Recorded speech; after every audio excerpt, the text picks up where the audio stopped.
What's happening? All right, we are live with Scott Gruenwald joining us today on our video. I'm sure you guys are pretty bored hearing us talk about our stuff because we're not interesting at all. Mm-hmm. I'll be ready. I have the worst stories. You have the best stories, Scott. They're not real. See this shirt right here? Never mind. Go ahead. So Scott Gruenwald is a paranormal investigator, kind of a celebrity. First time I met him was like 7 years ago, at a paranormal conference here in Utah. And my first encounter with Scott is he walked up to me when I was introduced to him and he licked my face. Right. And I was thrilled after that. I was going through a thing at the time. I mean, when somebody does that, you're kind of bonded with them, right? The DNA thing. I don't know. Yeah, I think we are. Maybe one day they'll swab it and go, as I got to know him, he was one of the most interesting, fun guys I've ever met. He's done some great things in the paranormal world. He's had a show. What was the name of the show? It was Paranormal Paparazzi? Yeah, it was. Okay. That was like many years ago. I had brown hair, I think. Those were good times. I mean, we were just put on the air to be ridiculous, and but in a good way. And so, yeah, we did that, and that's in it since. And then a couple other things, but yeah, that was. Oh, hang on! I'm gonna close my window so we're not listening to cars. I'll do mine too. Okay, there we go. Sorry for the slam, guys. Me too. So we're in California. It's on fire. Like the whole state. There was a pandemic thing for like I don't know when that shit started. All of a sudden we can go outside, and this is Central California, and the sky is brown. Oh, wow. It's a trip. Yeah. It's like now you have to wear a mask, I guess. Yeah, right. If you don't wear a mask, this happens. Well, see, you guys when are I sharing wear your mask, smoke with us. I think it's kind of provocative and cool when a girl has a mask on. You just it's that thing. I don't know. Maybe it's tribal shit from my Middle Eastern background. I don't know. I don't know what it is. But when you look at a woman with a mask on, any woman, doesn't matter. All of a sudden, boom. You feel like you're right in there, and it's I'm gonna get in trouble. No, you're good. No, there's a second part of that story. What do you want me to say? So, anyways, yeah, women in masks. Great. I have a. So, he came out with us, gosh, I don't even know how long ago it was, probably like 6 years ago. No. You took me to a big rock in the ground. There was a big rock sticking out of the ground. This is huge rock. Those are called mountains. No. This was different. This was a lot different because the sides are flat and there was a plateau at the top and there was people up there partying and playing guitar. Oh, that was the And I was like, where the hell am I? Remember that we took that was Black Rock out at Saltaire. That's it. Yeah, that's the place. Yeah, that was it. That was a crazy couple days. I saw some weird shit. I did. Sorry again. The salt flats. Are you kidding me? That's like, it's a wonder of mine. A wonder of the world. Wow. Wonder of the world. Right. We did some good stuff. Saltaire, it's been so long ago. I don't remember the experiences you had with us. We got upstairs. There's a hallway above the offices. There's a hallway, and it goes down. There's a couple doors, and we went in the first door on the left, and it was a low seating area, and that's when we heard the woman's voice, and that was like, I've been doing this for a couple of days now, a couple of years, whatever, and that was actually a really good audible, and that was from that place, and then the history behind it with Marilyn Manson and all this other stuff that's connected to that. The energy is insane. It's crazy. You don't have to, because I'm not a sensitive. I don't. That's your side. That's the other side of the coin. More of this side.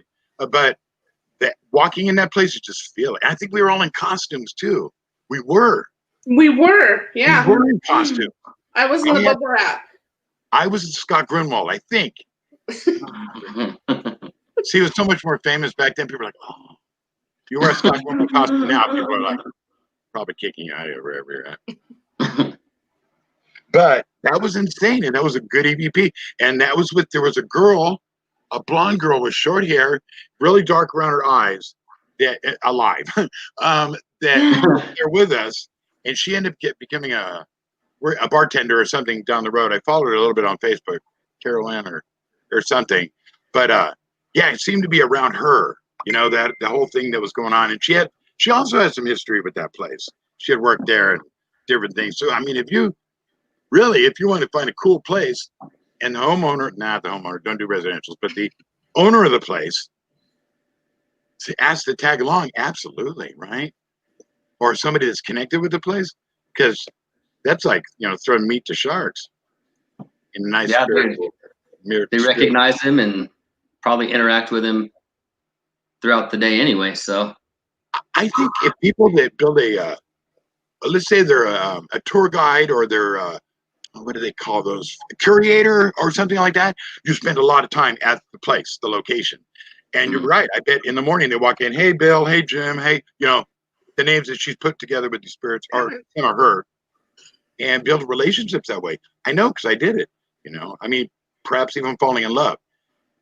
It becomes a family that the more this is trippy, the more spiritual you are, the more judgmental they are. That's what I'm saying. Yeah. So it's like when you start feeling like a real family around dead people, and this isn't a joke, then I think that's a real good connection. So whether they just say, oh, I just own this place, I just come in and the lights blank and I'm out of here.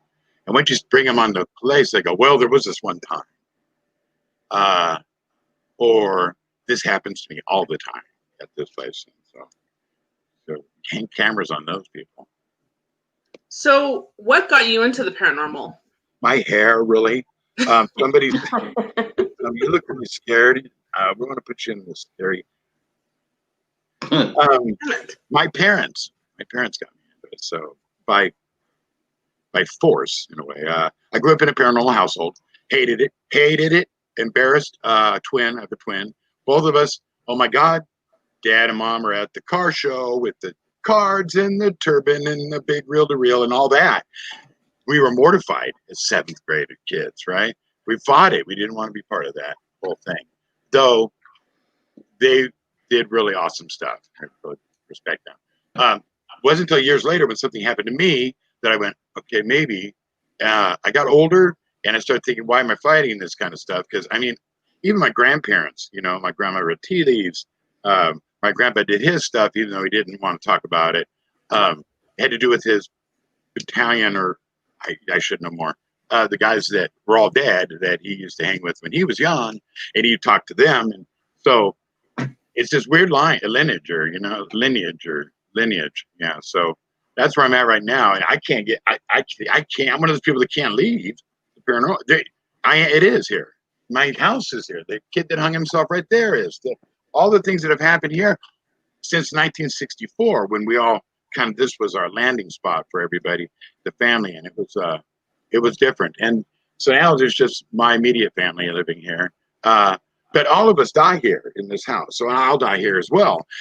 The whole lineage since 1964, parents, grandparents, everybody died here, brother, uncles, in this house, because it's a warming, loving place to be, and everybody wants to be here. So when a family member gets to that point, this is the place they need to go, And it's hard, but it's a trip. When you spend the last days with people, their last days, you learn a lot more than you did their whole life, being open up to an uncle or him, you, and talking about stuff that when they were alive, when they were earlier in their life, you had no idea. And that's what happens here. So it's a pretty active spot. We don't investigate, of course, but so to answer your question, I'm not into the paranormal. Never heard of it. I don't know what you're talking about. So I'm going to ask you a couple of the questions that we get asked quite a bit. That was one of them. One of the big ones that I think all of us have been asked, anybody who's in this field, what's the scariest experience you've had, if you have had one? I have, and a lot of startling experiences, a lot of surreal experiences, but a scary one that stands out. Ironic, that's in is what I was saying. My mother had died, and I was doing a paranormal show called The Haunted Wolf Manor Live, and it was the only one on the air. And I mean, there was no live streams, and there's none of that. There was this, and it took like 12 hours to set up just to broadcast. And it was years ago, and my very active place, very haunted place. Some say dark. You know, this is the place where I went every morning, woke up and say, "Hi, Joe. Hi, Bill. Hi, I'm here to work, but by myself most of the time, setting the show." Anyway, so a mom died, and I think I got to do the show. My friends were like, "Dude, your mom just died. Can't do the show." And I'm like, so I'm on, which I don't suggest any investigator out there to go if they're not just, I mean, you never know. I never thought it'd be a place so comfortable like this.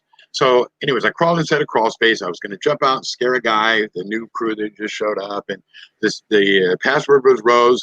And I went to jump out of this crawl space about 5 feet off the ground. Something grabbed my ankle. And it freaked. Okay, because I'm all stirred up already. So I came out there and smashed my head on the concrete. Done. Oh, man. Hospital. I'm in the hospital. And I'm there for a couple of days. And they... And all I could think of, what was that?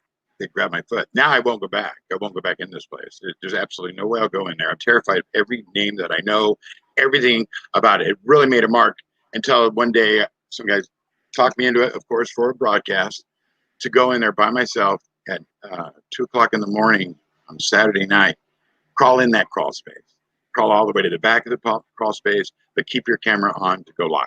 You have to do this all live. This is for the show.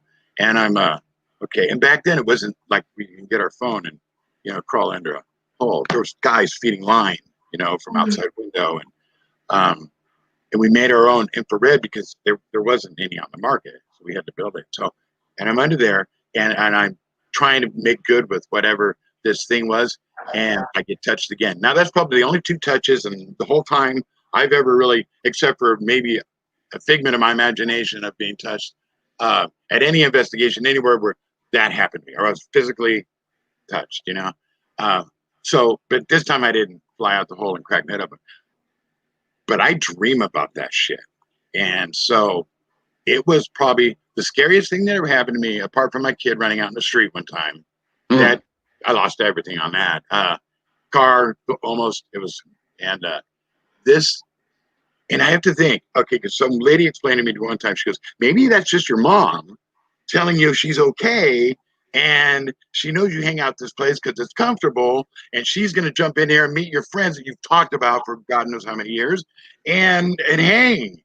And then I say, I love you, and you freak out and hurt yourself. So, I mean, I like that version. I like it a lot. I like it enough to not be as terrified as I am.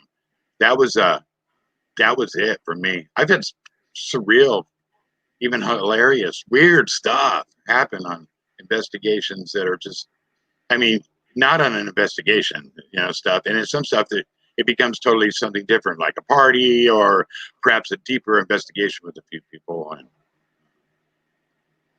I got a story.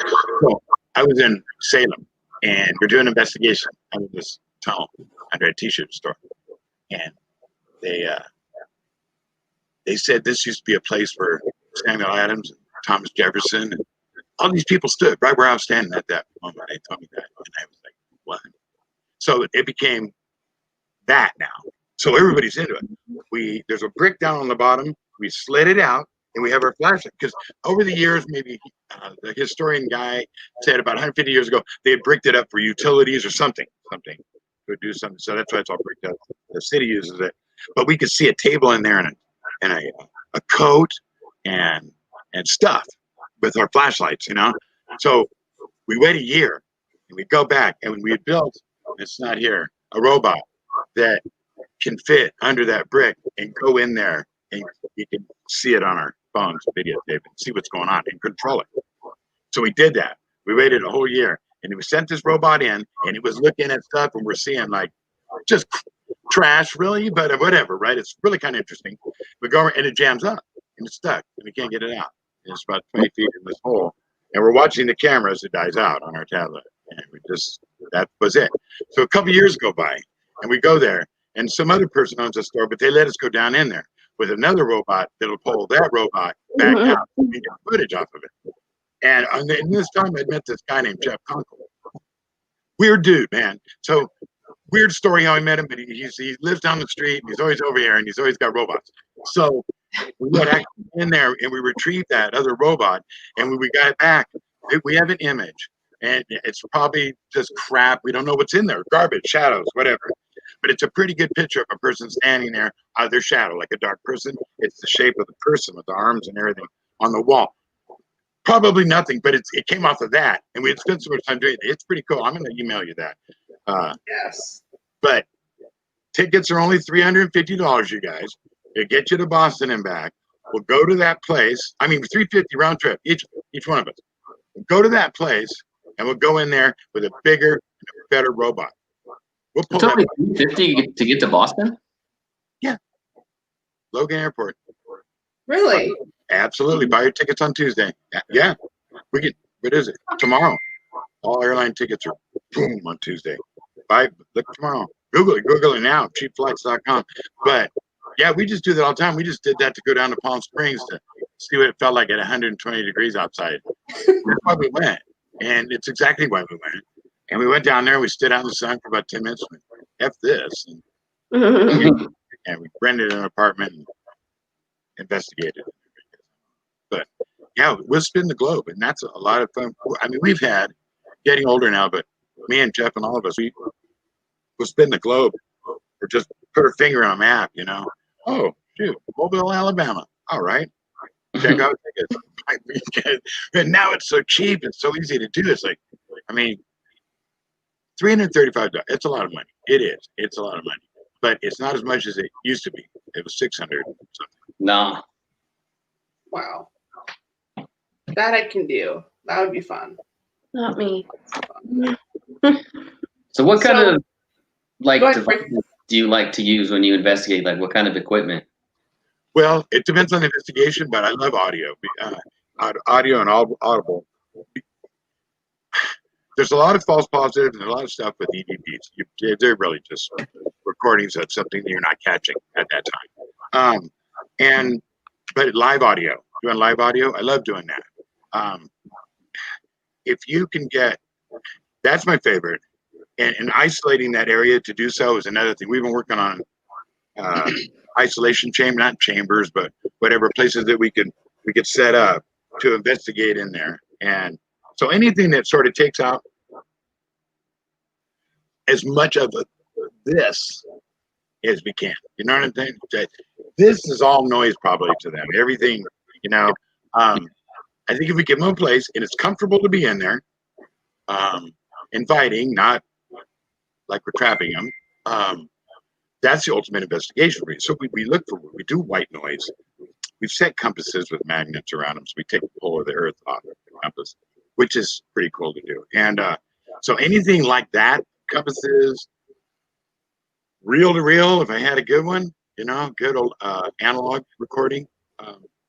And then sometimes we play with the apps, not the like ghost radars, but some of the other deeper stuff that's out on. It's out on the necrophonics and stuff like that. It's very it's necrophonic. I don't know what necrophonics is, but I'm googling it now. Necro. Oh, they're teaching in school. I would have flunked that too. I was worse than you. I got double Fs.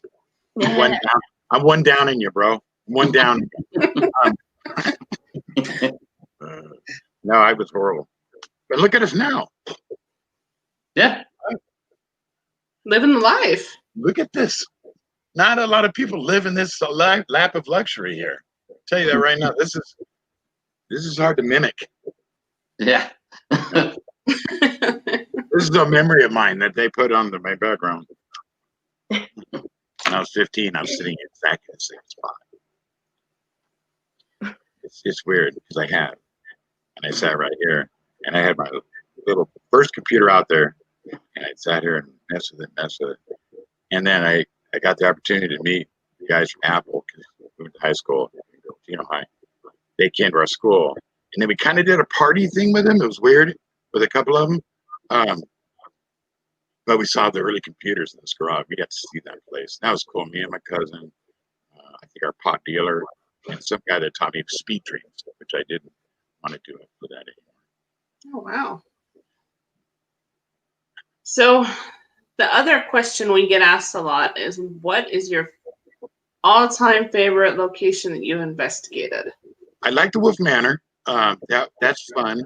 But I'm gonna go with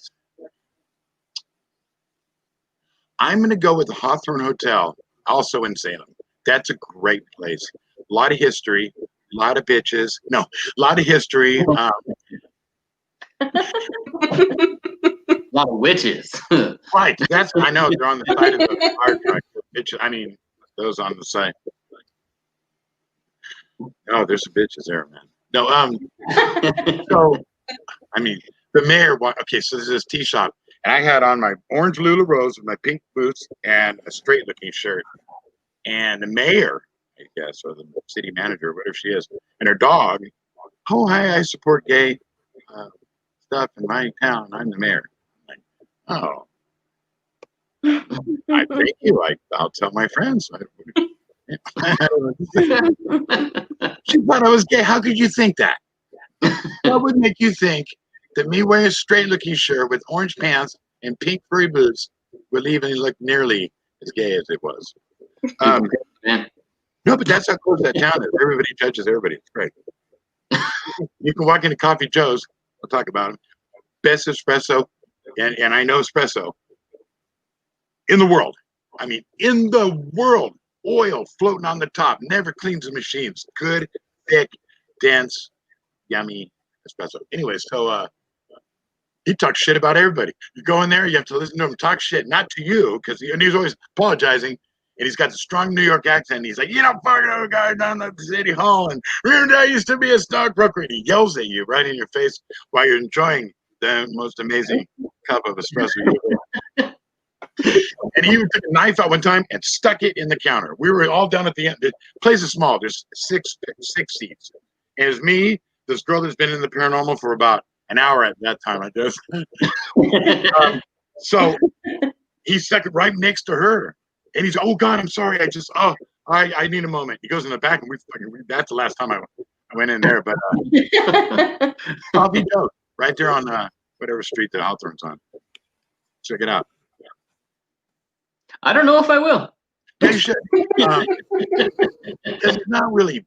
He's just like mildly evil kind of guy, but you're that espresso. It's worth it. It's life risking worth it. We'll have to go. Yeah. Mm-hmm. And I thought that espresso you bought when you came here was a really strong one. That about killed me. We went to Starbucks and he bought us coffee and he bought this little shot of something and it was that's just gross. I love it.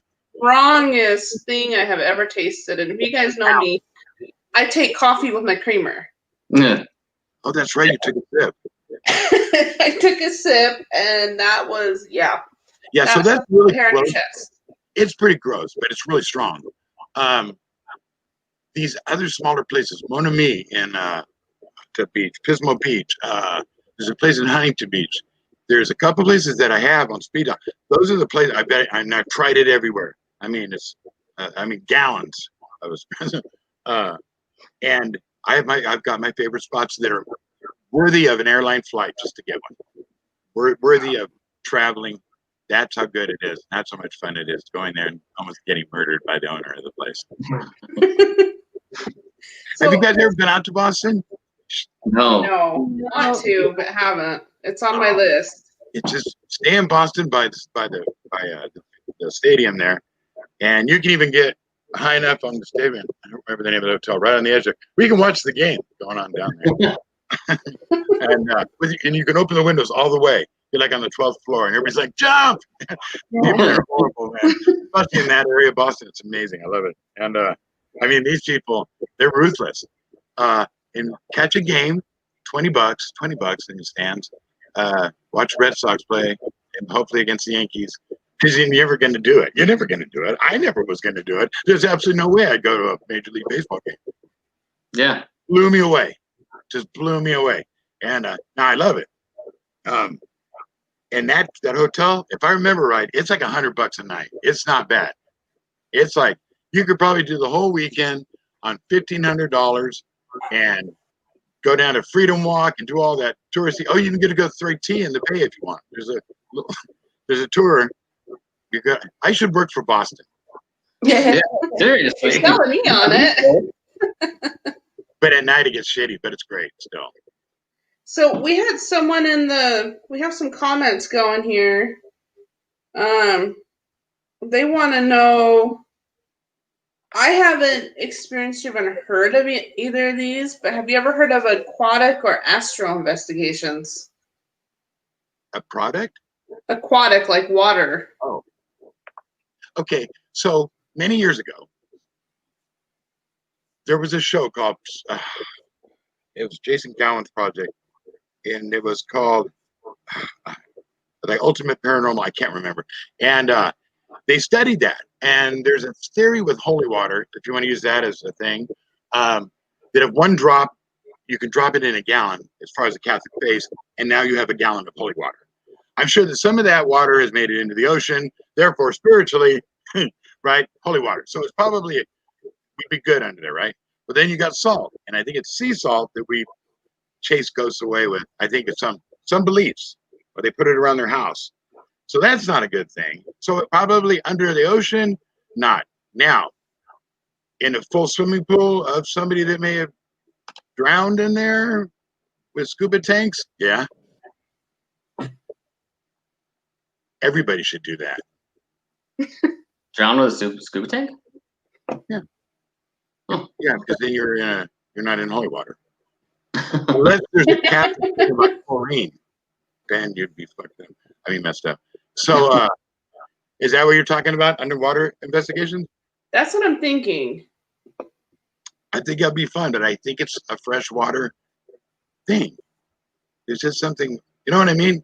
So, because we had done that whole thing after that show, and we broke it down, and we did a lot of stuff. I can't remember the name of that show, and it's so weird.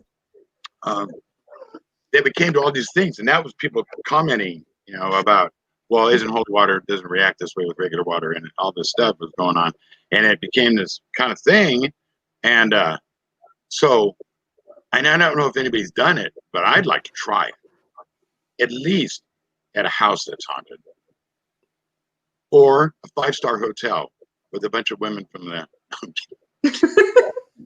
Ghost Society of Orbs and Things. They're new. I just realized how to open the comments. Oh, is that a little tab or something? Yeah, it's up in the top. Oh, you figured it, Corey? Huh? You figured it finally? Yeah. So I see it. Is that really the comments? Yeah, that's the comments. So what's up, Chris and Amitav? Sorry, I didn't shout out to everybody individually because he was talking, so I kind of gave him a big shout out on the comments. It's hard to talk when I'm talking, huh? Well, you're a guest, so we don't want to interrupt you. That's total advantage of it. Not great of us. Time, but can you shut up for 5 minutes? That's right. Can I smoke in here? Is that okay? Yeah. Yeah. It's weird to see. I see my face over here on a 24-inch. That's my ego screen. So, and I want to look at it. I'm like, hey, you.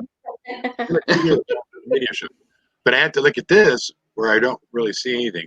So, but I do now because I just figured out how to open it in the comments.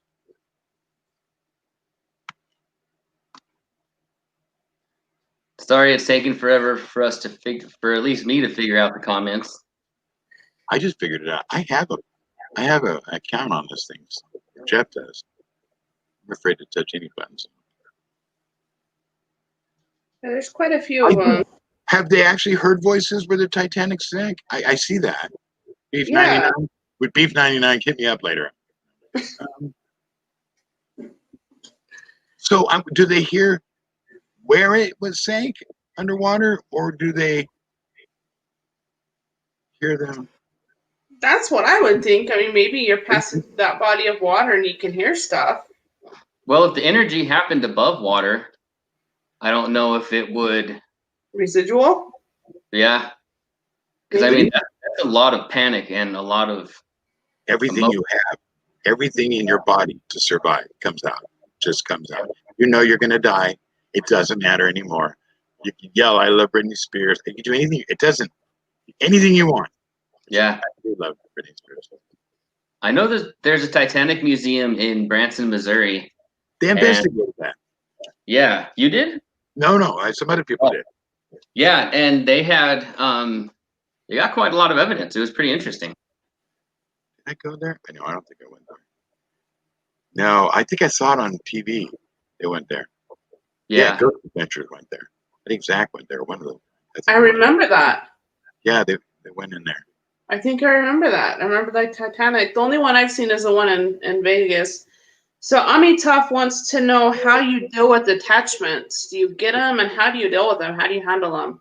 I guess, I don't know, because years ago we had weird things happening, of course, and I was in that part of the paranormal life that if something bad, it had to do with the paranormal. It is just the way my thinking was for a couple of years. So I started opening up myself to believe that possibly something's messing with my life. Okay, whatever happened, it was because of that. And then I sort of realized that because of that, things were happening. It may have just been up here, or may really been happening, but I kind of opened it up myself here. But we'll get items, and I don't want to talk about it much, but we send these items. We get the items. We send the items. Jeff said to somebody I don't know. Then it goes to somebody that Jeff doesn't know Jeff, and then it goes to a place. Isn't that weird? Is that a weird thing? So we've done that a couple times, and it goes to probably some chick selling them on eBay. I don't know, but there's I mean, we've sent like really expensive clocks and all kinds of stuff. Because that's all we can do, you know. I have sage if I ever feel like using it. I know it's good to get rid of COVID and germs in there. Maybe not COVID, but germs here. But I try not to think about it, you know. It's like, don't give it any energy. You're saying energy, because that's what everything feeds off of. So, for sure. Now it remind me of my ex-wife. You know what? Now this demon. Now she called today. Heroin. I'm sorry, I have to shut these blinds. They're driving me crazy. Sorry.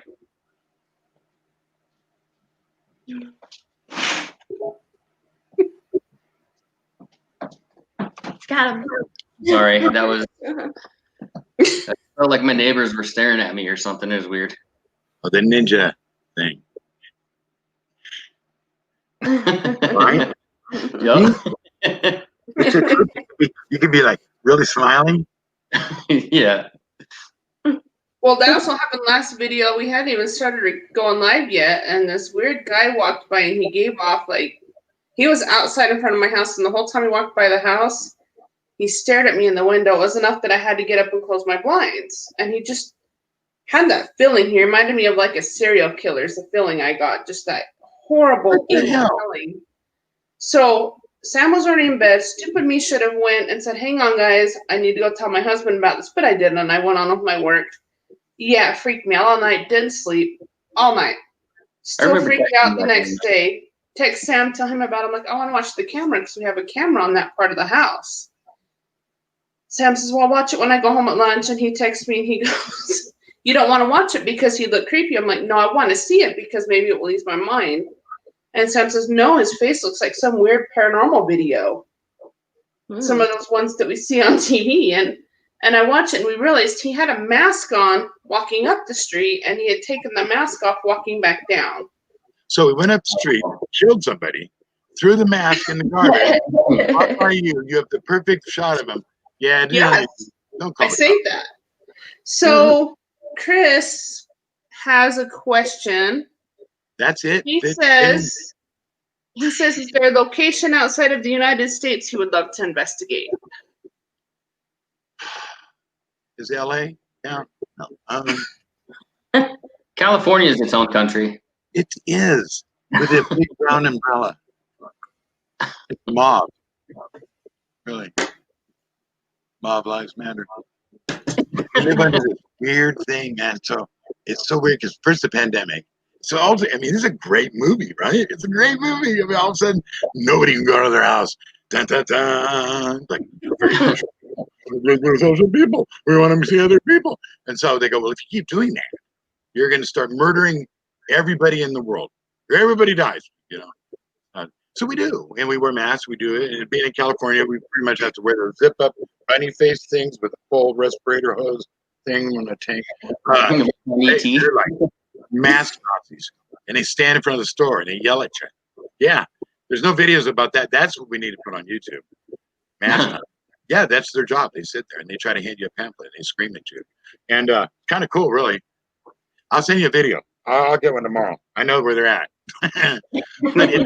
So, and then now our kids can't go to school. Everybody's got to, and then we make these videos where it looks like it's so good to spend time with my family. And it really, so if you're essential, you know, shame on you. It's awesome. I get to leave the house, go wherever I want all day long, mess around, drive my truck, you know, and I come back at the end and I go, man, I had a hard day at work. And my family, they look like, looks like Auschwitz when you walk in my house. Everybody's just kind of skinny and, you know, they're all starving. And so, sorry. So now I live in this brown envelope, and it won't get dark. It gets this weird, almost dark, and it just kind of gets really orange, and then it's So it's what time now? 7:51 is usually dark right now. That's weird. It's really weird because then they tell you to go outside because there's particles in the air that are over so much that it's unhealthy and it can kill you. Basically, they tell you if you go outside, you're going to die on the news. And so you got to play that against the, hey, I get to go outside every day. Look at me, I'm outside dying in the smoke. But they're saying, kind of son's a producer, he writes all these stories about this stuff, and he wrote this story. It was on his news thing this morning about the particles in the air in California. Don't even go in your garage. I'm saying, don't go anywhere where that air might come in. Don't open your windows. Don't mow your lawn. Don't go outside. So it went from you guys need to stay inside. Now you have to stay inside, and now you're scared enough to probably stay inside if the first thing didn't bother you. So it's really strange. It's really strange to be in this. So it is like a movie, and we're coming to live at your house, all of us, the whole country, the whole state. We're coming to live up there and bother you guys for a while. Sweet. We'll Really? take it. Yeah, Okay, I got an extra room. Just one of us. Screw everybody else. Get me out of here. I'm telling you. My kids are like, come on, kids, get on the video. And they're like, 50. So is there a place outside of the U.S. you would want to investigate? Dracula's Castle. I guess Tasmania, Romania. Yeah? I think so because of all the cool, think of all the energy itself just from people that go there because they absolutely love that. Yeah. Because you can't do Disneyland. You know that. You can't do a lot of amusement parks. They frown on that kind of stuff. And that's where you get a lot of that type of energy, excitement. We're happy, the happiest place, right? So depending on how old you are or how much porn you watch, I'm kidding. You try to go to the happiest place. I only say things like that because my wife walks by. She's like, "What? What show is that?" So anywhere like that, and that's why naked investigating brings out that vulnerability, energy. It's a nervous thing. So in that kind of investigations, because I think the ghosts want to hang out more than they want to be investigated. That's just my theory. Investigating is awesome, of course. But I think if you can make them laugh, or if it make them comfortable enough, because as in life, so in death, 80% of this world, we're shy people. We don't just walk up to people. We don't. We don't walk just up lick their face. No, unless you lick their face. Come at them like this. And then they're going to just go, hey, wake up with you doing that. I think that's how it happens. But so, yeah, any kind of where you have people who wear period clothing, They smoke marijuana in a place. They change the atmosphere. They bake cookies. I've seen that done. The people bring cookies in to an investigation, and we studied the shit out of them cookies. I'll tell you that. But anything like that, I think anything like that. So if Dracula's castle has all that hatred, love, horror, terror, non-fiction, fictional, cool stuff, you know, you'll get a lot of cool different things there. I think that and the Devil's living room. If I could get there, I would. I'd like to go to the Devil's living room, but be able to like be back before the lights come on outside. Go there for a minute. I'm really glad to get to see your face. It's been way too long. Yes, it has. We need to get you out here soon. Soon, when you're up for traveling out here, we'll get you out here, and we'll do something amazing. Up there, like, you guys have blue sky.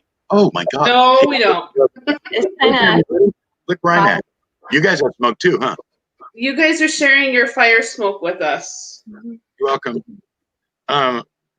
We have 600 raging out of control pieces of crap going on right now. That's crazy. The friggin' state is on fire. The sky around me is orange. It's orange. And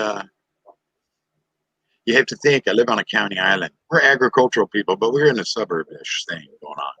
Old one. And I don't know.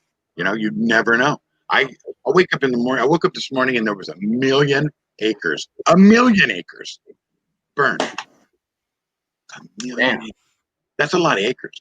And there's houses and people in it, all the stuff. And so I'm like, I mean, how much more of a clue do you need to our governor to get his shit together? I'm sorry, but I mean, it's like, come on. We're being left out here to just figure it out. It's weird. Really, it's weird. And California, you got your homies. You got your people, you know.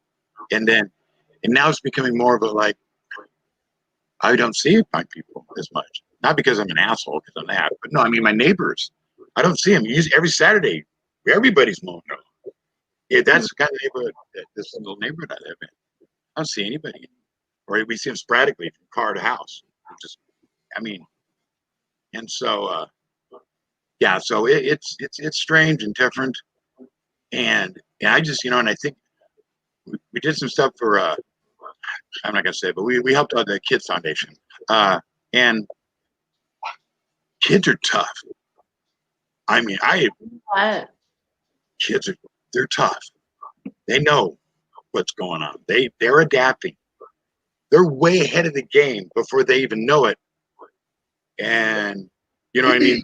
Kids they're sponges for knowledge. They listen, you know. And so we get through a thing like this where they're forced to stay at home and different things like that. It's not fun. And you may not think your kids learning as much as they are. Maybe they aren't because they don't know that touching, you're doing a good job, shoulder pad and things like that a teacher gives you. The kids are tough. They're going to come out of this, you know. And you know, I got to share a thing with you today. I was driving down 269, and we have a thing called we have rendering plants, rendering stations, and it's where we take our dead livestock and they make it into lots of different things. And you'll see trucks. We see a truck all the time going down the freeway with animals. So there's no more room right now. There's so many animals dying, right? You can drive down this freeway and there's a dead cow. That's from the air quality. That's what's going on out here. It's so sad. It's sad. And there's nothing you get, the rendering plant won't come get them. So they're trying to put together a thing, and this makes it sound really weird, or you may get it, but where they can go be incinerated because obviously the product, the glue, whatever they use, perfumes or whatever they use from these animals, they is tainted or it's been out dead for too long. So yeah, they're going to burn them, and so and then birds on the ground because of the air. Birds. I mean, really. And we live right by Yosemite. So everything that lives in Yosemite is we're only touching Yosemite right now. God forbid we jump into there. That's a whole different thing. They've been through this before. Those animals know what to do. They head away from the fire. The animals like that, they bolt. But cattle, livestock, stuff like that, cattle, sheep, not pigs, but sometimes pigs live through everything. But yeah, horses. So yeah, so we look at every morning we get up and read the paper to see about particulate matter and how much is in the air before we can let our animals out or let our dog go to the bathroom. I mean, really, because it's that bad. So yeah, I just wish we had a big fan that we could just like suck all the smoke off the top of the city. Yeah. It's really weird out here. You should come down. I think that planes can't. They bounce off it, so I don't think you can fly. We flew in a week ago and it was fine. Well, a week and a half. It's like we saw a little bit of smoke. I'm like, oh, a little bit of smoke. Now I look kind of at that flight trajectory. When I look at a map, it's all on fire.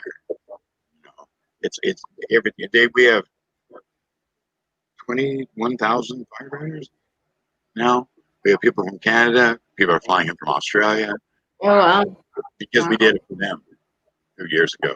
We said, let's go help Australia. And now they're saying, no, we're going to go up there and help them. And they're flying in. We have just so many people fighting fire. And the weirdest thing, through all this, I haven't heard one siren. I live by a fire station, and there's an ambulance placed on the street. Wow. Yeah, that's strange. That's weird. Super odd. They still go out, but they don't run the sirens in there. Yeah, it's crazy. Blinky lights. So one more question. What is your favorite piece of equipment to use? I know you said you like audio. I think probably a compass, maybe. Well, that's kind of primitive, but it has to be something to catch video. So maybe an analog video camera, some kind of more like a Super 8, like those old school. Well, I'm getting like, okay, wait, hold on. There's a pop-up here that says, I would simply like to begin a new adventure. I want to give you my body and enjoy each other. From friendfinder.com. That popped up. Don't click on it. Don't click on it. No, what? I'm doing it. I can get. Oh, hello. Hi, friend. Really dark in here now. I need to look at some pictures or see what it's like there. It sounds crazy. It's really creepy. I wonder if I can turn this on. Yeah, I want to see. There's the light. See how the light looks? No. All right. Can I do this? Do it. No. Or share a picture. Yeah, I had an account where I could like jump in and do stuff. I don't know. I guess we did like a brick wall thing once on this. So this shirt right here, this is Mark Constantino's.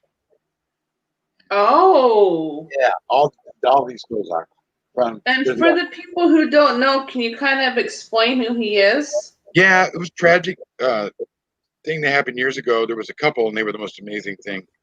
The only thing deemed a specialist and definitely worth it. It's Mark and Debbie Constantino. Absolutely incredible.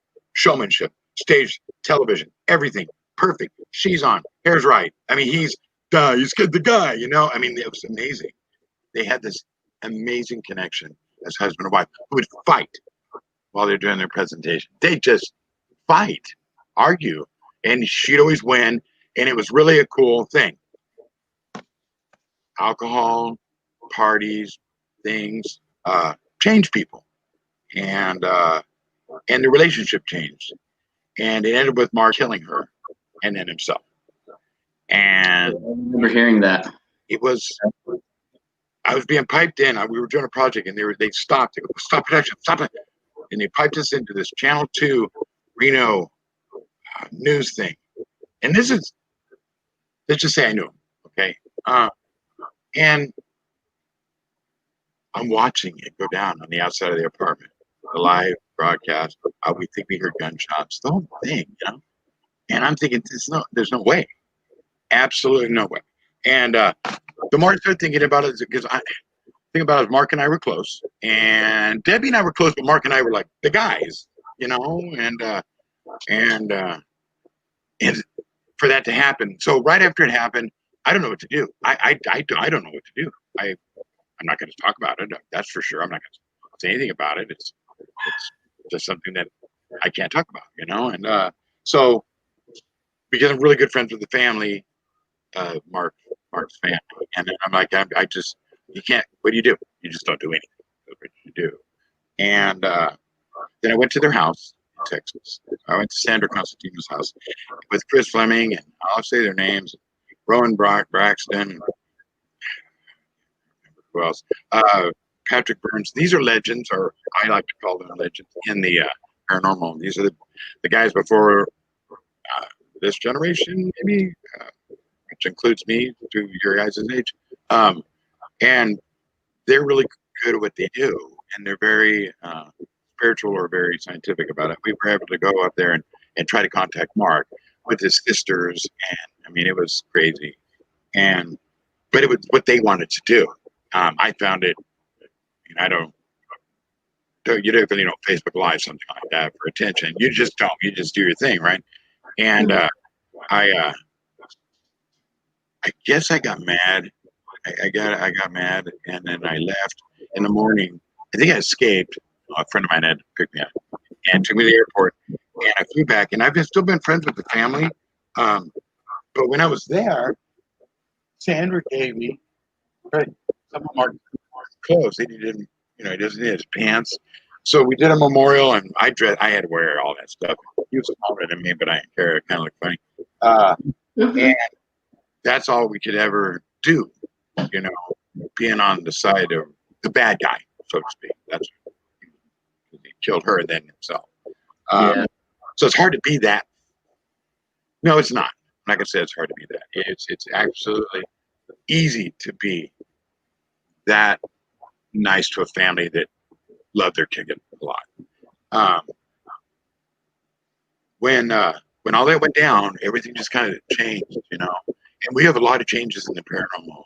And you guys are young, and that doesn't mean you're not experienced. I'm not saying that, but you'll see these evolutions, and they jump a year, maybe 2 years, and they're back to it. And the longer you stay in the biz, whatever the hobby that we do, you'll see these recurring things, drama, whatever you want to call it, where people are fighting about stuff like that. I'm addicted to it. I love it. I'm sorry. I am. I get on people's shit and stuff, and I'm like, oh my God, oh shit, screen cap. The screen cap. Love it. But you'll see that, you'll see jealousy or people that are going to get to be on a TV show and they're really excited or anything, I like cat pictures. I think that's basically why I have Facebook, is the drama and pictures of people's cats. I don't know. Paranormal, really.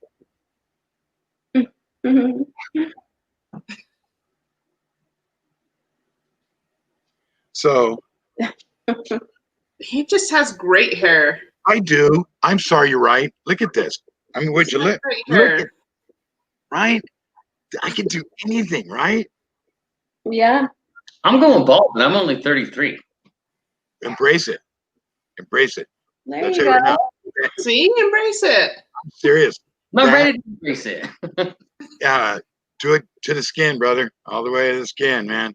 I think once it starts to go, really go, I'm just going to Dr. Phil it for a while. Or like a month. Yes.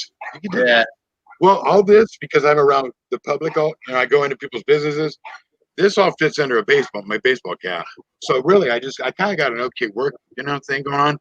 But I don't want them to touch this. For some reason, I'm thinking I'm going to get hair extensions like Jason Momoa, and they're going to be tape-ins, and they're going to go right up in here, and I'm going to have this mane of badassness, and I'm going to do that, and then for about a month or two, right? And then I'll take them out. I mean, I want to do it because this isn't real. A lot of this isn't. I've got a lot of work done, so this dead people's hair.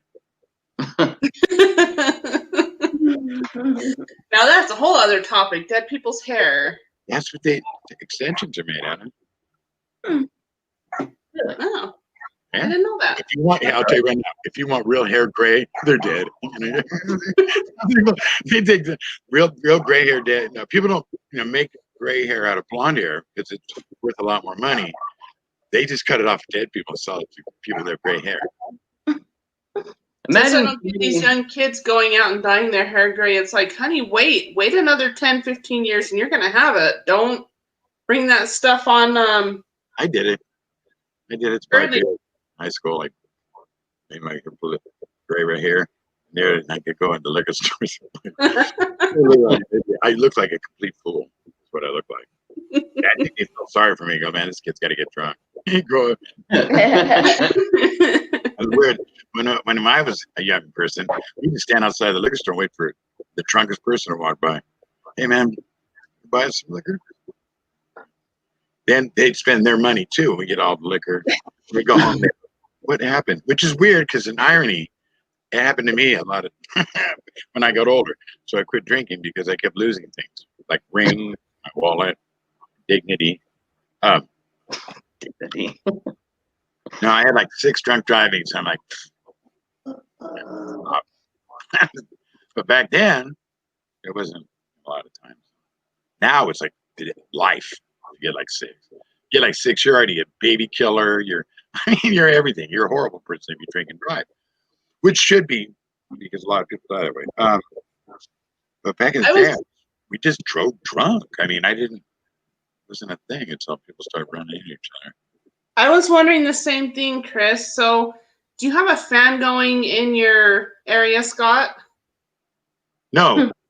Do you have like air conditioning, anything like that? Absolutely not. Are you hearing?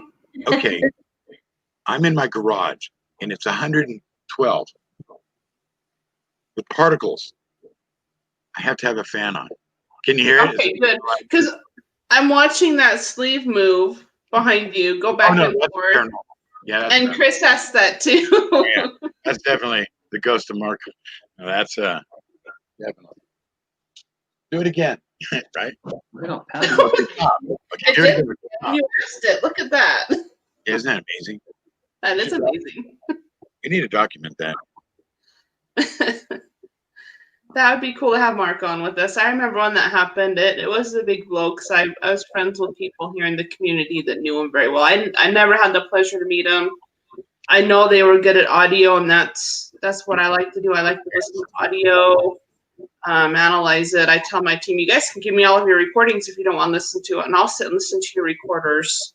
That's rare. That's a good team member because I tell you what, I don't like listening to them. I love it. It's my favorite thing is listening to audio. Get me watching video? Hell no. I don't. No. You listen to all of it.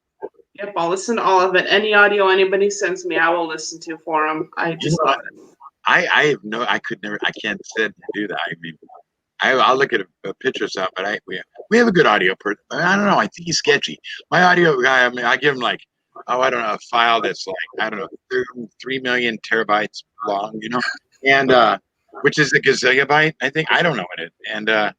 And he'll come back in 2 days. Nope, ain't nothing on it. I know he's lying to me, but I don't have the evidence unless I listen to it myself. So, I think he just picks stuff out, that's cool, but I don't know.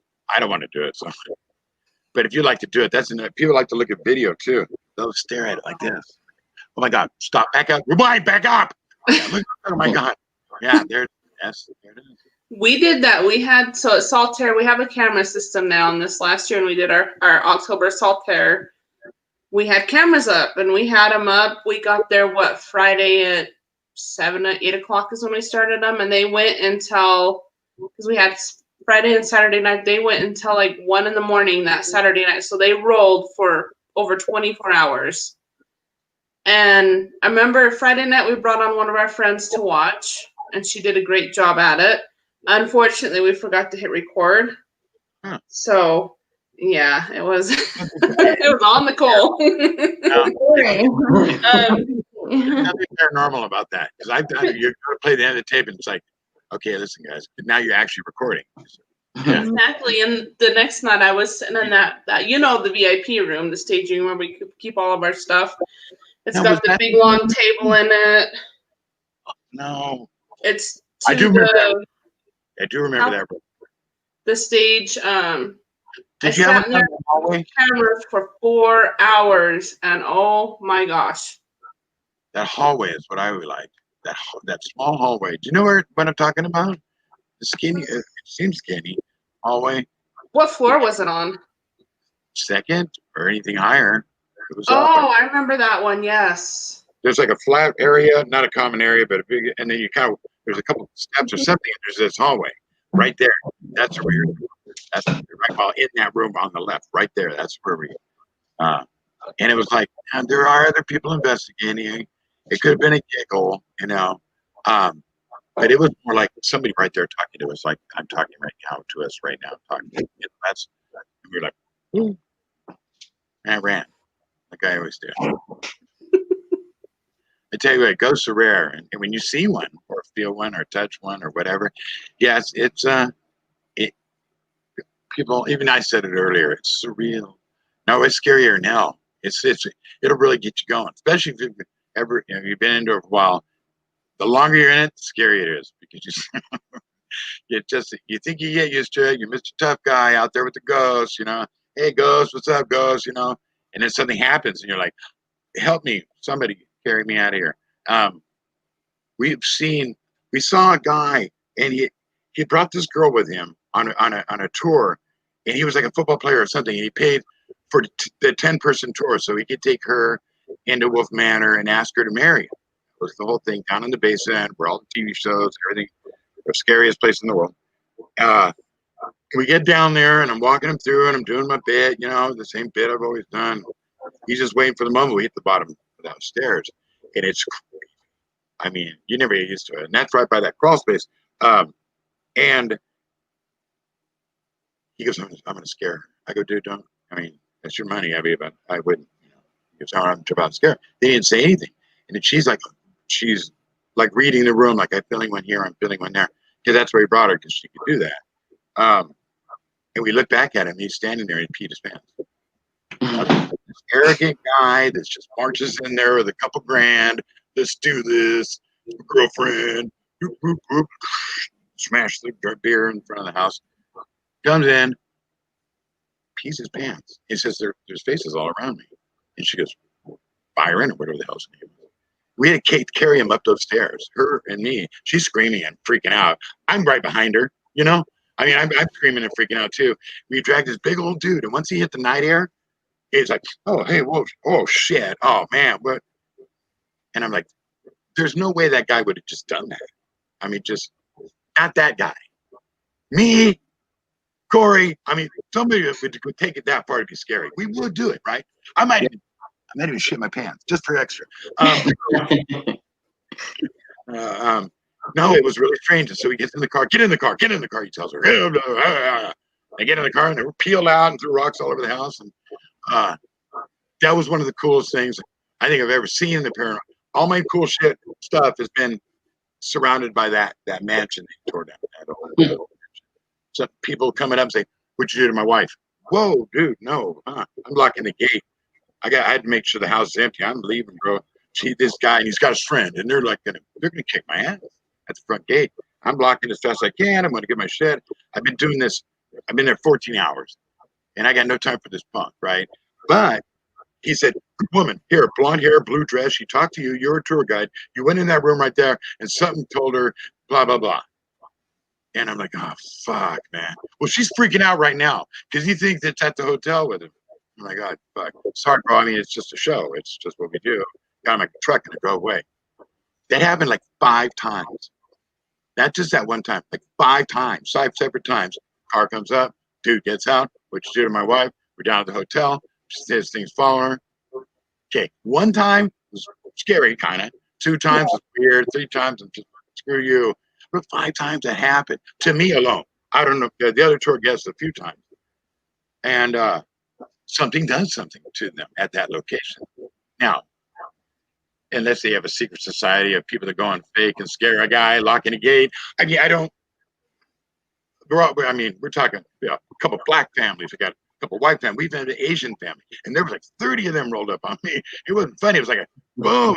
They were pushing me around on their hands like this. But yeah, so that was that. So that ground over there, Wolf Manor, that place right there, I think we should build another Wolf Manor right on top of it from our memory. Build it just like it was. Kick a hole in the wall here, do some Halloween paint here, maybe leave an old dummy in the corner, whatever. And make sure it's up to code, and then charge people to come in it again. After the COVID. Yes, after the COVID, because we can't do anything. That's the first thing we'll do is build it. 100,000. Well, it's funny here. I know your whole state's on the whole mask-wearing lockdown thing, and I'm in Salt Lake County, and down here, it's everywhere you go, you have to wear a mask. You can't go into a convenience store without a mask on, a gas station, fast food place. Anywhere you go, you have to have a mask. So this weekend, I went up to the Layton Clearfield area, and I'm asking Corey and Nicole, I'm like, you still have masks on? And here I am rolling out my mask around my neck, ready to throw it on. We go into a restaurant to eat. Masks not required, no signs. So it's funny here in Utah, certain counties are choosing to do that or not. Not all of them are choosing and on board with it. I think it's about to, when it gets to the point, like we have some rogue hairstylists. They're like, screw you. We're opening. I'm sorry. I owe $25,000 to Paul Mitchell. I got a salon. You shut it down. Screw you. Wash the women with cold water and doing balayages and hair coloring and they're doing it. You know, I say good for them because that was one of the things people were robbed of. That in the restaurant. Our restaurants around here, the mom and pops, the good ones, the really good ones, they're gone. This is it for them. They can't come back because they said, okay, you guys can do it. And they spent all their life savings on food and we're open again. And boom, 2 weeks later, they shut them down. All that food gets distributed to Salvation Armies and food banks and frankly, thrown in the trash. Dumped them. Wow. All their wasted money. So these mom and pop stores, they can't come back. They can't. When we come out of this, it'll be just the corporates. The corporate stores will be open because they have the protection of a corporation. The chain stores. The chain stores. And we were in Long Beach a couple weeks ago and where that bad riot where they burned down the Starbucks. Starbucks on fire. Wait, what? Somebody burned down a Starbucks? Yeah, in Long Beach. Oh, that's fighting right there for me. Well, burn down Starbucks and you're Well, it was like, let's do Starbucks. Absolutely nothing in there we could steal. I'm going to get some beans or something. I'm going to get an espresso machine. Lifetime supply of coffee. You like that? Those things are heavy. Espresso. But it's a shame because that strip there was this really cool Italian restaurant, a coffee shop that rivaled Starbucks. They even had snotty signs out front. It was great. And they're still open. But Starbucks, of course, is gutted. The stores on either side, boards over windows on all of the stores going down the street. And George, that black guy's face painted on everything. George Floyd, his image is painted on everything. Beautiful paintings and stuff here and there, but it's just destroyed that little niche of California, that cool little place where guys that land at the dock in Long Beach, where my father was born there. It's a great, tough little neighborhood, and it's just go up to Chad. And that's one of the places me and my husband are planning on taking a coast trip. Originally going to be in September or October. With all this stuff going on, we're going to wait until probably the springtime. And that was one of the places that was on our list to hit. So, yeah. We've done a lot of them because of what we do. So we always end up there. Somehow we're in the mix. I'll post a lot of stuff from an ag, and I'll take a picture of me on the side of the freeway. I think I did it this morning. And then we go into these places that really shouldn't be there. We get paid. We're essential. We're doing a job. Mm-hmm. And it's not healthy. It isn't. And we wear a mask. We do what we have to do. But it's just like, it's what we do for a living. So we have to do it. And then you come home at night, you're tired, and it makes you more tired. And you have ash on your car like it snowed out. There's the ash everywhere. It's crazy. And the I sky, can't imagine that. That's a trip, dude. it's like a war zone kind of trippy area. Yeah. I've been here. Kind of like Silent Hill. It's very Silent Hill with the triangle pyramid head guy. He's trying come on, man. Rip my skin off my body. What a great movie. I've never seen it, but I know the reference. Yeah, I've never seen it. It's a pretty good movie. It's good. It's good. Did you play I the like game? it a lot. I have played the game. I think that's where I understand the references. I used to work at GameStop, so I was a gamer for a while. Nerd. Right, I was a nerd. I was a big nerd. I was kind of Knew all about that stuff, and then yeah. I never did World of Warcraft though. That's the next level of nerd. That's I did that one. Yes, I did play that one too. Yes, I did. Here's my nerd level. And the cooler Where you nerd take your big, gigantic computer tower over to your friend's house and screen and everything and hook it up and do a party there. Yeah, I did that. Yeah, I was a nerd, pretty much. I hear they go to the bathroom in buckets. I don't know. I just heard that when they play the game, they have to go to the bathroom. Does anybody other have any other questions for Scott? We'll give him a minute to comment because I think the feed is running about 30 seconds behind us talking. Why is the dog's nose wet? What? Why is the dog's nose wet? I think it's a joke. It's not a joke. It's a question for Scott. Where I actually have to see who says it. Why is the dog's nose always wet? Yeah. I give up. Why is a dog's nose always wet? You watch it'll come. It's. She said, "Ask a question to Scott," so I asked you a question. Corey wants to know why it is. Dog has what they call that a nose, and sometimes, and usually they're in the middle of getting in trouble. That you notice that their nose is looks weird, so you touch it, and it's cold, and you're like, he's healthy, because isn't that the temperature button for a dog? I think if you touch a dog's nose, it's wet and cold. They're cool. You know, you touch it, it's warm. You're like, I got this chicken later, right? Know what to do. Now we have dog insurance here. Okay, this is how crazy. We have dogs, and so it's different having dogs. When I just had a dog, I mean, I had a few dogs by myself, just a guy having a dog. But when you have a family having a dog, it's a different thing. It's a way. It's so they have clothes now, and they have rights to the house, and they lay up against you when you're trying to sleep, and they do all these kind of things because they love you. Yeah. And it's horrible. And so then they learn that this means that I can bark, and at 6 o'clock, it's time for dinner.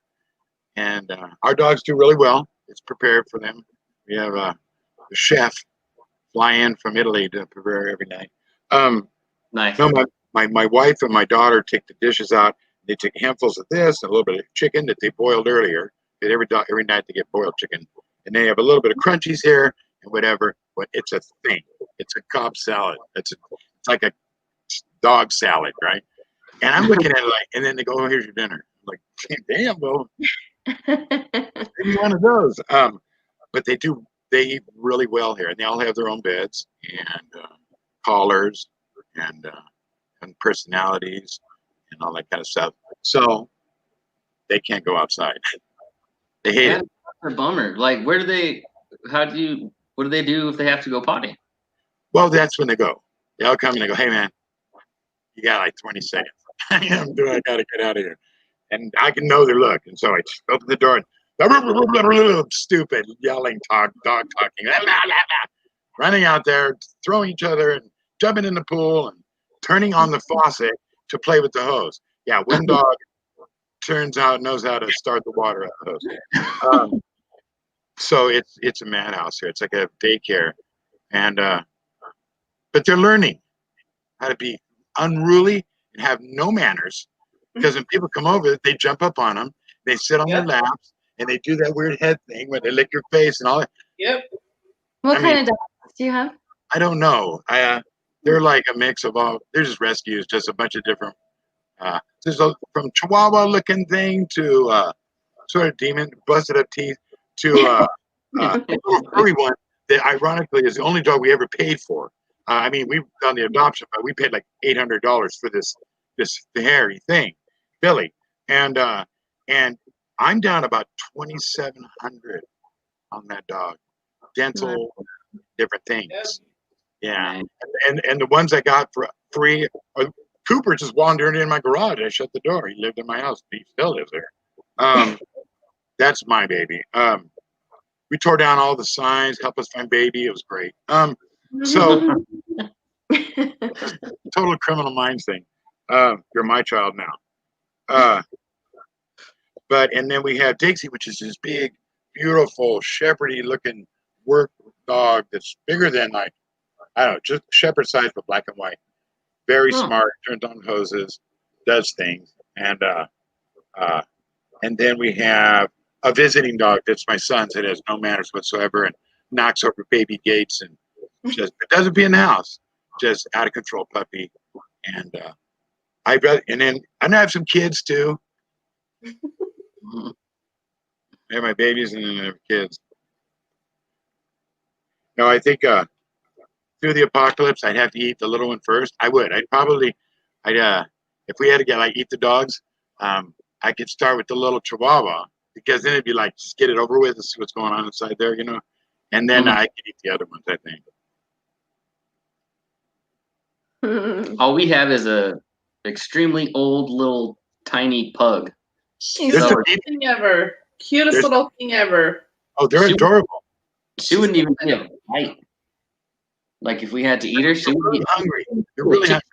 He's a small pug. I still have my 2 fat wiener dogs. Scott met them. I have pictures of them like doing things to me while I'm driving, or you're driving, or somebody is. That one when you got up, Maya standing up in the back seat of our car, looking over at you perfectly. Yeah, I still have that one. I think if we had to eat Winnie, I think if I had to do mine, I would get Winnie first because she's the chubbiest one.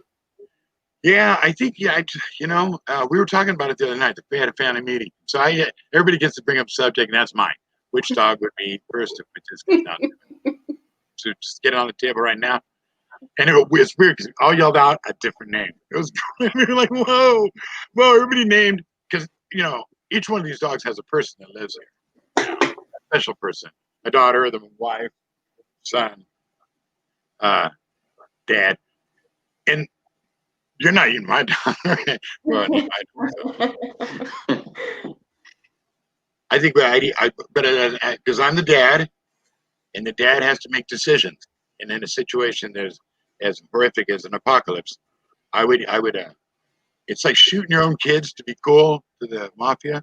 I'd eat my dog. I'd just pick him up, and he'd be like, "Oh, hey, we're playing," and I just eat. I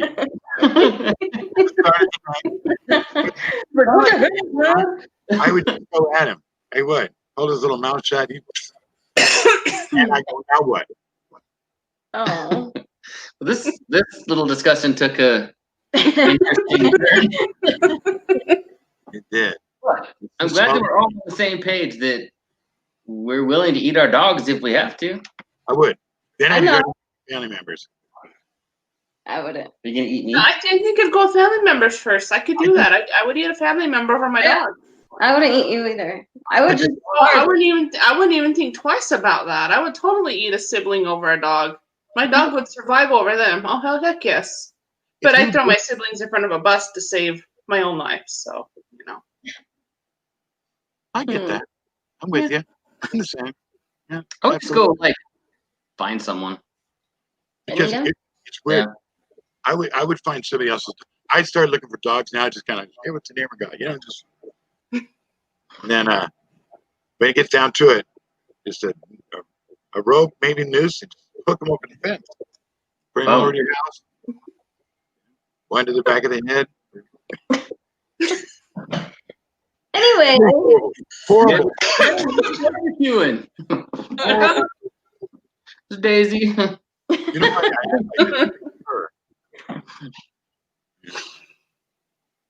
Well, what's Chris's last name? I wanted to look her up again. She's probably like, don't say it, don't tell him. It is Chris Langman. I will tell you. Oh, I got her. Oh, I know that. I see. You should have her. She's adorable. and she's funny. Where'd she get the funny? I mean, in the last 6 months, right? I don't know if you read her stuff, but it's pretty funny. It's like somebody's writing the material. I mean, she's always been funny, but now it's like super funny. I mean, is this a product of the pandemic? Because she's put stuff out there, but I've actually laughed out loud. LOL, literally. It's probably called boredom from being stuck working from home. But that's the talent of a writer. I hear a lot of people have that issue. They're working from home, so they're getting bored. Here, I wouldn't know, but or creative. Because apparently people still need to buy high-end cars, so I'm essential. And I work at Buick, and they still need to buy. I'm essential. Yeah, but they don't need high-end cars. Well, high-end to me is just like over 30. To me.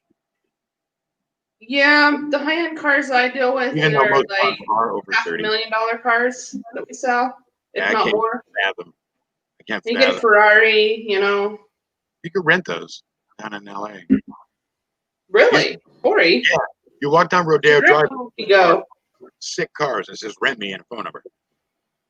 Convertibles at the top down. You can look inside and everything. Sick. Let's do it. Team trip to California. You rent Harley. We're in a Ferrari. Yeah, I just want to drive something that I'll never be able to own. Well, that's most things. I drove a cop car once. Yeah. Yeah, that was great. I'll never drive in. We do vinyl graphics, and we get cop cars in a lot, and they get so mad at me when I turn on the lights and sirens. They just got to the point where they lock the doors and take the keys with them, and I'm like, dude, it's cool. Like you get to flip all the switches and have all the stuff happen. Oh yeah, I can talk to the thing. Yeah, right. and yeah. No, they get so mad at me. It's so frustrating. Oh yeah, man. If you go to work thinking it's work instead of enjoying yourself at least once or twice, good fun things, that's why it's work. You know, if you wake up in the morning, you genuinely kind of like what I do. I mean, there's other stuff I could do, but I could do this. I mean, I'm doing it every day and living life, and that's where I'm at. I'm like, I could be farther along, but I don't want to be. I want to be able to sit and do a radio show. Am I slowing down? I don't do events anymore and stuff. But you know, if I could work from home, what I do, I would probably eat my dog. I would murder my entire family, and then I'd go out and murder other people's families. Well, that's all you can do. I wait till they're on a Zoom meeting, and then That freaks some people out. I think we should do it. Wouldn't it be great to have a show like that? This paranormal pandemic. I don't know. And just have like these live, utterly invisible cameraman, insane, could never happen stories that actual footage. We kill them and then we investigate them. Right. Hey, that's the show. We give it the 3 hour. We give it the 3 hour respect. We just kill them, and then we just wait around. And some don't come for like a long time. We're like, go get a freshie. Excuse me, man. Can I help you with your groceries? On the head. Yeah, you pick up a woman that has like maybe a $200 dress on, but like a $3 pair of shoes from Cole discount, which are the most comfortable shoes out there. Right on the head, because she's got enough money to keep you happy. And people won't look for her for at least 2-3 hours, right? Put her on a park bench, right? Do you? Never mind. What? I'm interested now. No, I kind of think the same. Like, do you think about this often? I do. I do. Yeah. I want to do it right now. There's a neighbor now. We have this one neighbor, and I wanted to like him. I really did. We've known most of the people around here forever.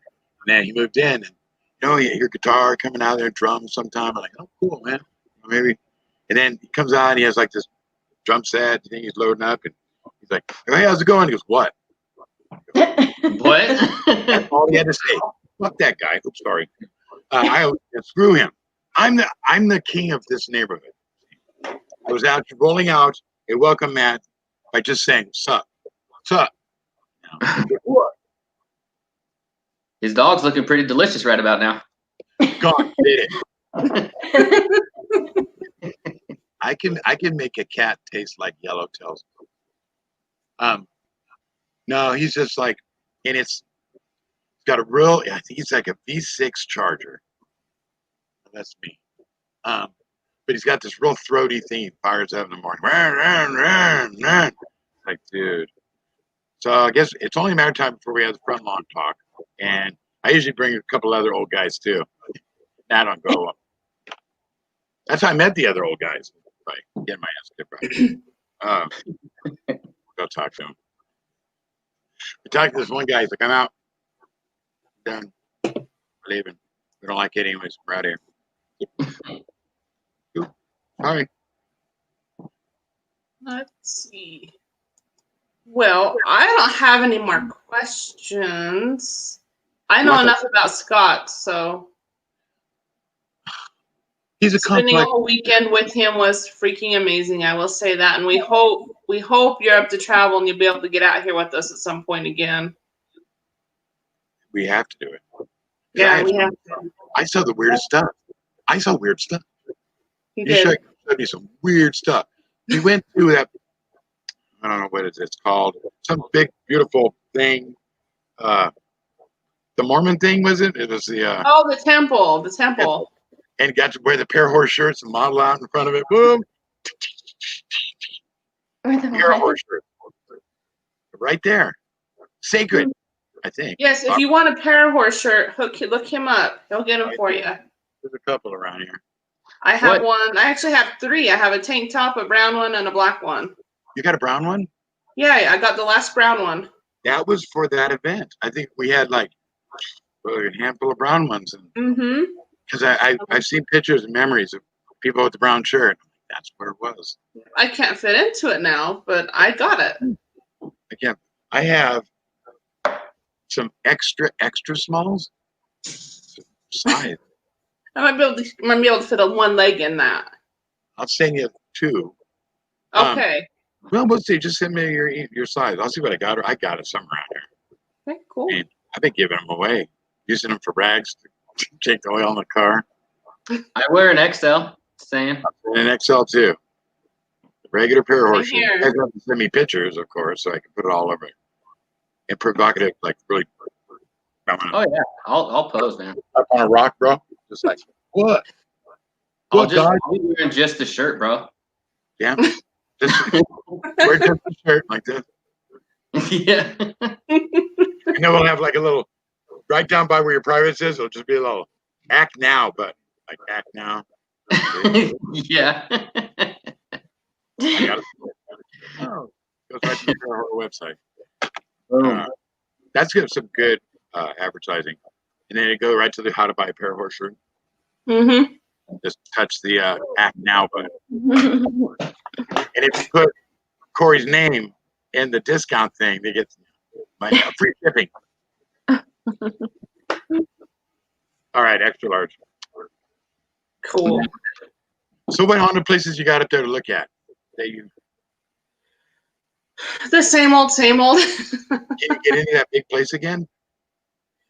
We depending on how things go, we will still do Saltaire in October. With the whole COVID thing, things kind of got put on a halt, so we've just been doing lives as a team, stuff like that.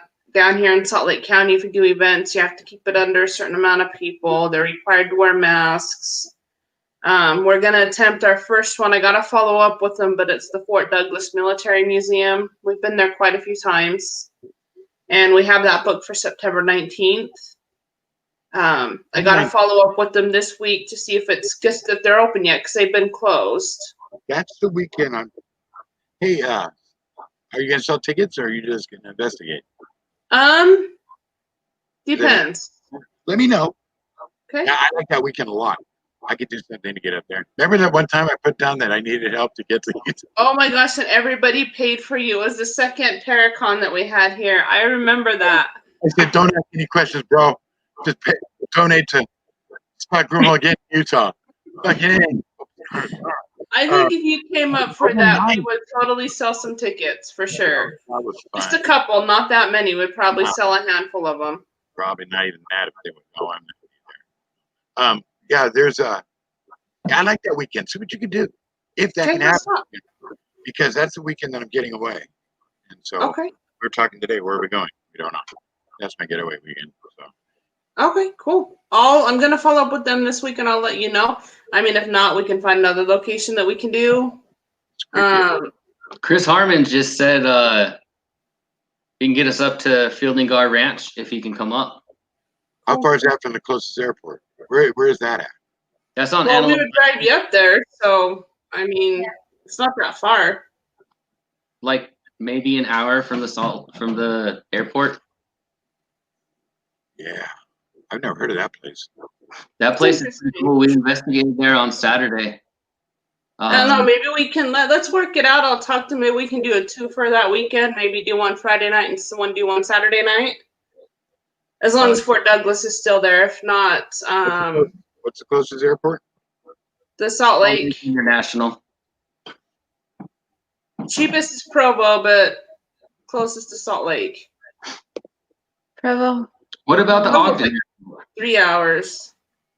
I don't think much comes in and out of the Ogden Airport. Flights from I don't either. Salt Lake City leaving the 17th of September and coming back the 21st of September start at $206. $200. That's all it takes me. About 1 hour and 35 I'm gonna build a GoFundMe. Scott needs a We'll liver. figure it out. Don't do that yet. I will figure it out, Scott. Give me a week. Scott's organ donor lives in an hour from the airport. Keep it open. Keep that weekend open, and I will figure a way to get you out here, and we will have something for you. Dude, that would be a blast, man. Yeah. How does that sound? I mean, I want to commit right now at 8:40. I'd love to meet you. Get to know you. Yeah, I think it would be fun. Yeah. I'm Yeah, down. so, Christopher Harmon. I'm gonna Google that name and see what comes up. You guys, there's some YouTube stuff probably too, huh? Mm-hmm. I don't Yeah. know if there's YouTube. Is there YouTube on that one? If you look up WASP, like W.A.S.P. We are Satan's Wow. people. Huh? We are Satan's people. We are safety people. Thanks, people. But that's his team is WASP. And I know they've done a bunch of lives out from Fielding Guard Ranch. Wow, what a cool name. I don't It's- have I believe it stands for the Western Association for the Science of the Paranormal. white Anglo-Saxon Protestant. Huh? We are Satan's people. Blackie Lawler band from the 80s. Oh, maybe I need to put paranormal. Ooh, there's a wasp parasite removal video. Ah. It's a video. It's called wasp parasite removal. Is it just like some dude with a hose? I don't know. It's just I haven't opened it yet. I'm intrigued, but I stay on task. Hey Chris, if you're still on here, bro, is there a good spot for Scott to find some of your videos? Got it right here. Ant-Man and the Wasp. Oh no. So, Scott, Building Ranch. I'm going to message you tomorrow, Please do. and we will get that flight booked for you. See, get in contact with those people. The Fielding Gar Ranch. Fielding Gar Ranch. It's here. It's right here on YouTube. Yeah, and Gar is with 2 R's. But it's crazy because I never really knew that it was the paranormal hotspot, and I used to go there for field trips all the time. Yeah. That's the way. Isn't that fun? Because so you know that energy, very excited people or very bored to death kids, one or the other. It's usually that. It comes through there. There's energy to that. It's kids, you know, and they really bounce things around when you bring them up. And over the years, you know, maybe some of the entities like it there because they're teachers or they were nurses or there's something involved in taking care of kids or mommies maybe. And I've seen that kind of entity, so to speak. I haven't seen it, but there's been evidence of stuff like that. A woman's looking for a kid or something like that. So if you think of anything, any place that's really popular and then now it's a whole different thing, that's what adds layers, you know? Yeah. That would be the military museum. That one's pretty cool. What is it called? It's the Fort Douglas Military Museum. That's what we originally had for that weekend. I'm hoping we can still get it because usually we do it in March and we couldn't do it in March because that's when all hell broke loose with COVID. But out, Christopher. I'll follow you up. I'll follow up with you tomorrow on that. And if the flight's only $250, I can get that booked. Like, no problem. And then we can figure out a location once we get you out here. I'll buy my ticket. I'll buy my flight. Yeah, I just got to ask my attaché.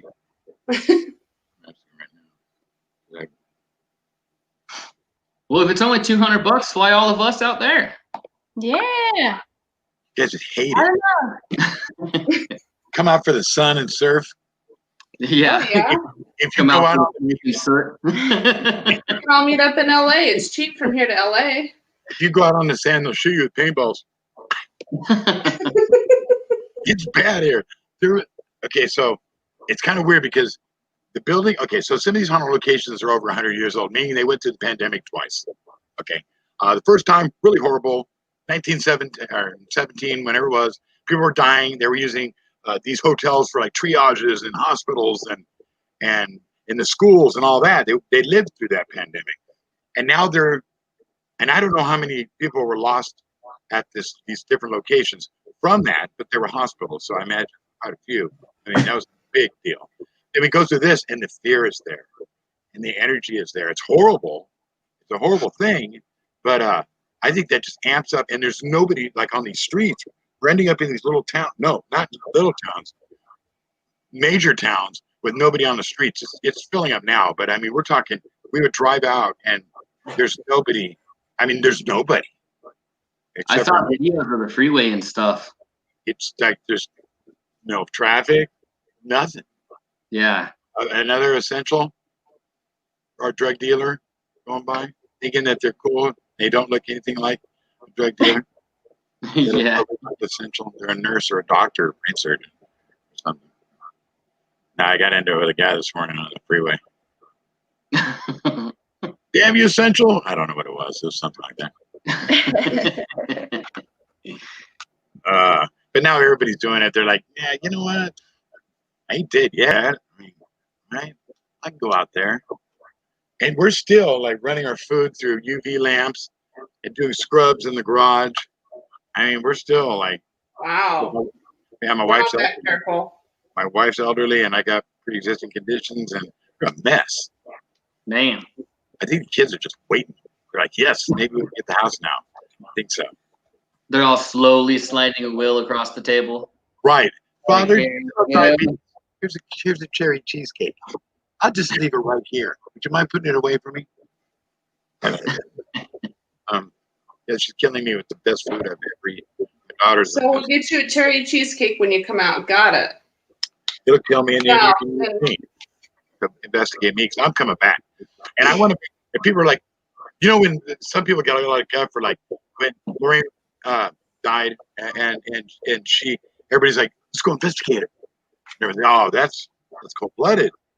How dare you? And that's. But if you think about it, this is a person that devoted their pretty much their whole adult life to the paranormal. Why not them?